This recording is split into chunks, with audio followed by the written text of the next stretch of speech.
Hey there, I'm Steve Hamm, Realtor with Remax Quality Realty here in Sandusky, Ohio. I'm also a retired Army helicopter pilot, a former EMS or life flight helicopter pilot, a part-time audiobook narrator, but mainly a full-time real estate agent. So welcome to Inside Real Estate, where I discuss everything real estate related for buyers and sellers. So of course, if you fall in that category, these are for you. Since you're maybe new to my channel, feel free, of course, to like and subscribe. I'll have more information coming as the videos go on, but today's Inside Real Estate topic is going to be about the pre-approval loan letter. So basically, if you're a home buyer, especially a first-time buyer, this is a tip for you. Before you start searching for a new home, get with either a realtor or definitely go with a lender and get your pre-approval letter first. And reason why I say this, because it does you no good to go on to, let's say, Zillow or Realtor.com, Remax.com, or any of these other sites, start looking for a home when you don't know how much you can actually spend, unless, of course, you're a cash buyer. So I always stress that, get pre-approved first. So now keep in mind that there's a difference between being pre-qualified and pre-approved.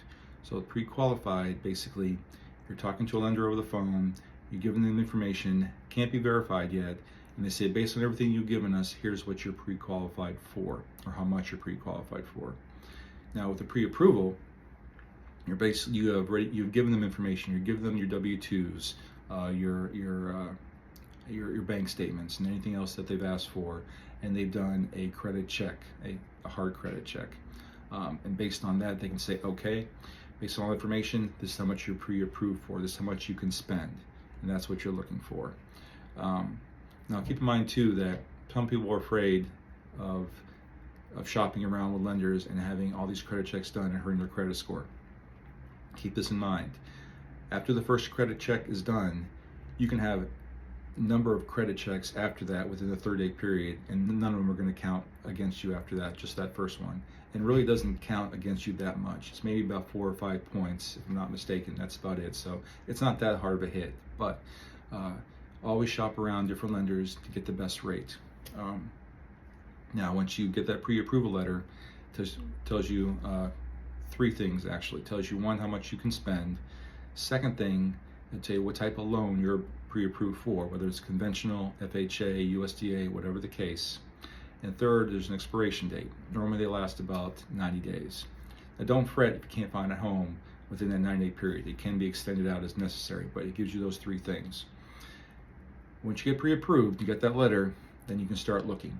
Because if you don't get that letter and you start looking for a home, let's say you like something, and if you go with a realtor and they tour it with you or for you, before you have that letter, then you're doing you a disservice, because you go into a house, you love it, you like it, you want to buy it, you go see a lender, next thing you know, you find out that you can't afford to buy it because your approval is not as much, and then you feel embarrassed, depressed, and everything else, and everything just domino effect down. So that's why I say get pre-approved first.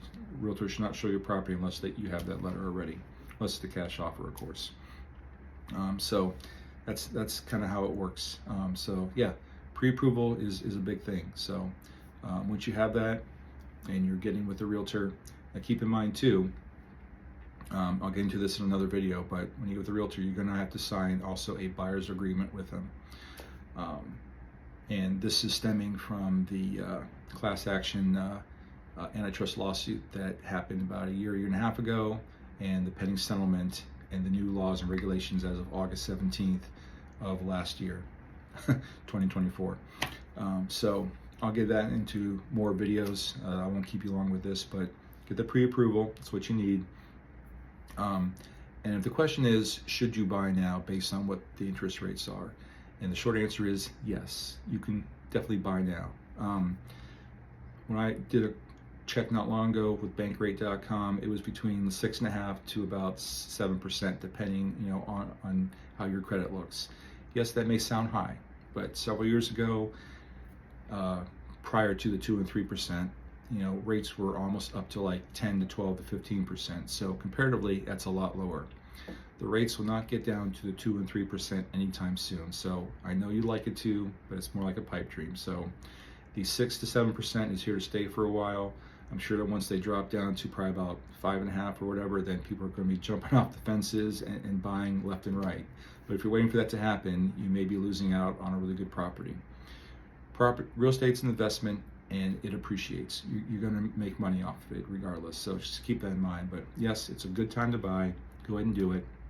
If you're in the northern Ohio or central Ohio area, then please feel free to reach out to me. I'm more than happy to help. I specialize with first-time buyers and military relocation. But you can contact me.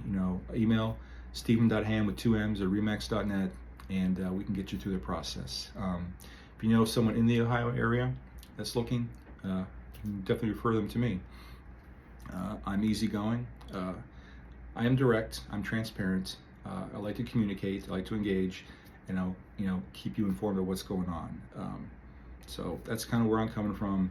This whole video is unscripted. I'm just kind of shooting off the hip a little bit, which is kind of how I do it. But just wanted to make sure you guys are aware of that. So just to recap real quick, make sure you get pre-approved for your loan. It tells you 3 things, of course: the amount, the type of loan, and you get 90 days with it. You can always get that extended. Then you can start searching for your home. Yes, it is a good time to buy now.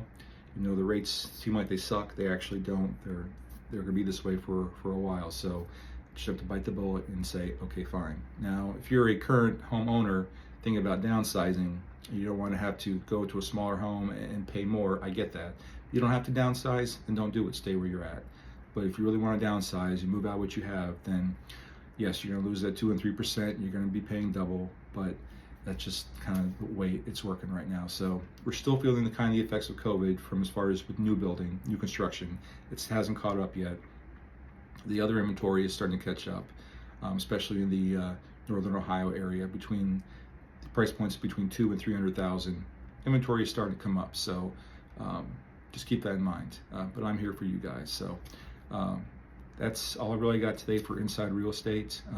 I'll have my next video will probably be about the buyer's agreement and how that will affect you and what's all involved with that. So I don't want you to be scared about it, but it is something that we need to do. So once again, hope you liked the video. Please subscribe, and I'll have more videos come out as well.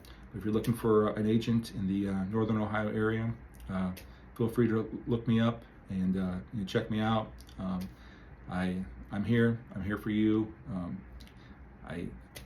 I'm here for buyers, sellers too, but I primarily do focus with buyers. So I'm looking for someone you can get along with who will take care of you. I'm your guy. So until next time, that's it for Inside Real Estate. Take care and peace out.